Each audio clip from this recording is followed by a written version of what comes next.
பாருங்கள், drone warfare அப்படிங்கிறது போர் முறைகளில் மிக நவீனமான யுக்தி, வெரி லேட்டஸ்ட்டு ட்ரெண்ட் அது வார்ஃபேரில்.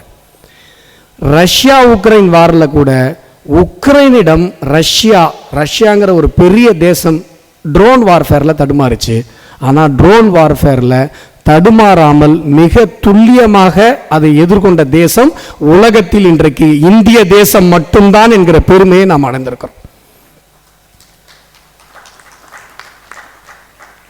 ஆப்ரேஷன் சிந்தூர் வெற்றி என்பது எப்படி 1947 நம்ம சுதந்திரம் அடைந்ததற்கு இப்போ வருஷம் அதை கொண்டாடி சந்தோஷப்பட்டு கொண்டிருக்கிறோமோ, சுதந்திர தினம்ன்றது அதானே, அப்படி நாம் அடுத்த 500 வருடங்கள் கடந்தும் கூட ஒரு விஷயத்தை நினச்சி நம்ம சந்தோஷப்பட்டு கொண்டாடணும் அப்படின்னு சொன்னால் அது இந்த ஆப்ரேஷன் சிந்தூரினுடைய வெற்றி.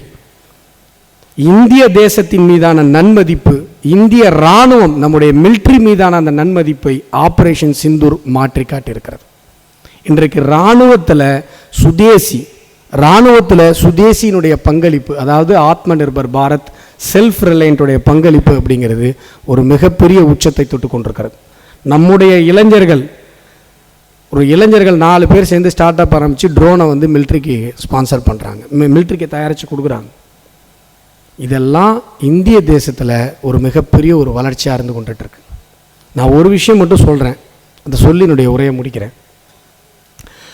செல்ஃப் ரிலையண்ட், ஆத்ம நிர்பர், சுதேசி அப்படிங்கிறது ஏதோ பொருளாதாரம் சார்ந்த தத்துவம்னு நினச்சிடாதீங்க.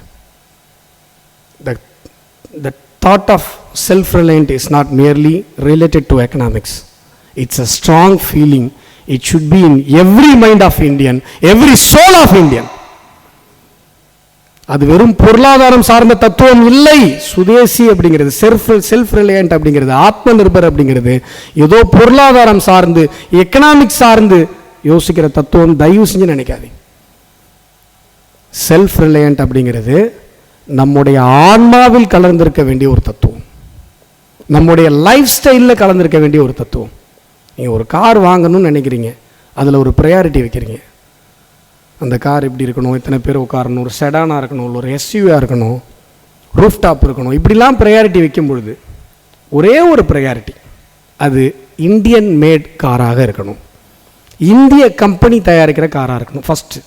இல்லை, அது உங்கள் ப்ரையாரிட்டியில் வரல, நீங்கள் எதிர்பார்த்தது மாதிரி அந்த காரில் இல்லை அப்படின்னு சொன்னால் குறைந்தபட்சம் மேக் இன் இந்தியாவாக இருக்கணும். அதுவும் இல்லை அப்படின்னு சொன்னால், இல்லை எங்களுக்கு இது ரெண்டுத்துலேயுமே கேட்டகரியில் வரல சார், நாங்கள் 3ஆவதாக ஒரு காரை தான் சூஸ் பண்ணுறோன்னா ஓகே. ஆனால் அந்த தேர்வில், அந்த எண்ணத்தில்